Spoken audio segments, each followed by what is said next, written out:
ইমামের সম্মান সবার উপরে, ঠিক কি না? খতিবের সম্মান সবার উপরে, ঠিক কি না?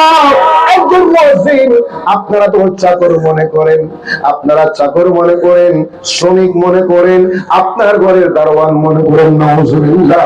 নয় নয় নয়, আমার নবী ইরশাদ করলেন আল ইমামু দামিনুন ওয়াল মুয়াজ্জিনু মুতামিনুন। ইমাম হচ্ছে জিম্মাদার, মুয়াজ্জিন হচ্ছে আমানতদার। আল্লাহ তাদেরকে এমন সম্মান দান করেছেন, এমন ইজ্জত দান করেছেন, দুনিয়ার জমিনে মসজিদে কারো জন্য যাই নামাজ থাকে না, ইমামের আজান হয়, মুয়াজ্জিনের আজান নাই।